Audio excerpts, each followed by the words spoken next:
Tila pinaiikot-ikot ngayon ang nalalapit na investigasyon kay Rodrigo Duterte ng ICC. Ano po? Ito po, may pahayag po dito si Attorney Christine Conti, no?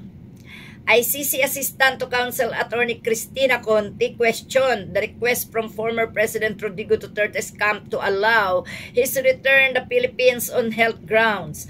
Conti said there is a disparity between the statements of Duterte's legal counsel, Attorney Nicholas Kaufman, and Dr. Kitty.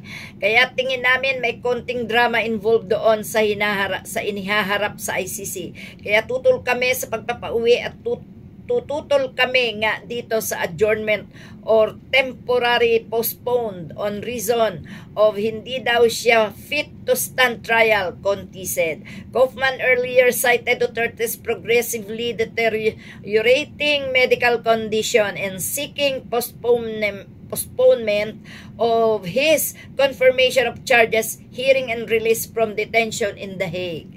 Ito po ay isang kaartehan na lang. Lahat na lang mula nung si Duterte ay umupo 2016, lahat ng naaakusahan na mahaharap sa investigasyon ay nagkakaroon ng diferensya sa katawan. Kaya nga nauso ang wheelchair, nauso ang neck brace. Kasi nga po ito na, at ito ang pinapahiwatig na si Rodrigo Duterte ay hindi raw makakaharap, hindi raw fit to face the investigation, sabi ni Kaufman, sapagkat mahina ang katawan. Pero sinabi ni Kitty Duterte na okay lang ang kanyang ama. Ito nga po, parang sa papel awang-awakan na doon sa tao, ex-President Duterte. Pero kahapon, pinanood ko si Kitty, ang sabi okay naman po siya at walang problema health-wise. Ito po ang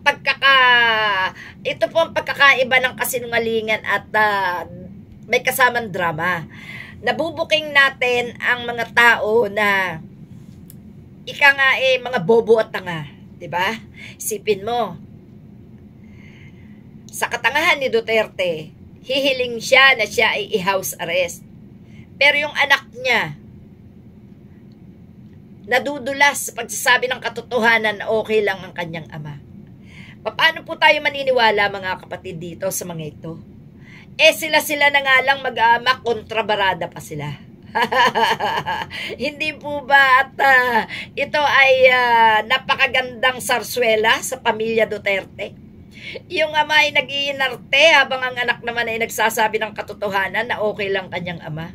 Yan po ang isang madrama sa buhay ng mga Duterte.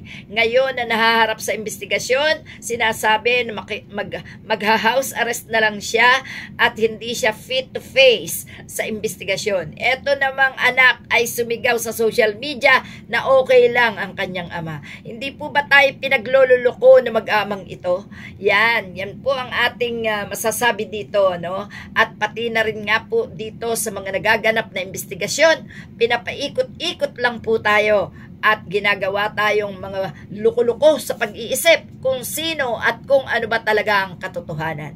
Dapat po matuldukan na ito ng mga investigador dito sa pag-imbestiga sa flood control project at imbestigahan rin si Kaufman at si Duterte sa kanilang mga kasinungalingan, sapagkat mismong anak niya ang nagsasabi ng totoo na ang kanyang ama ay okay lang.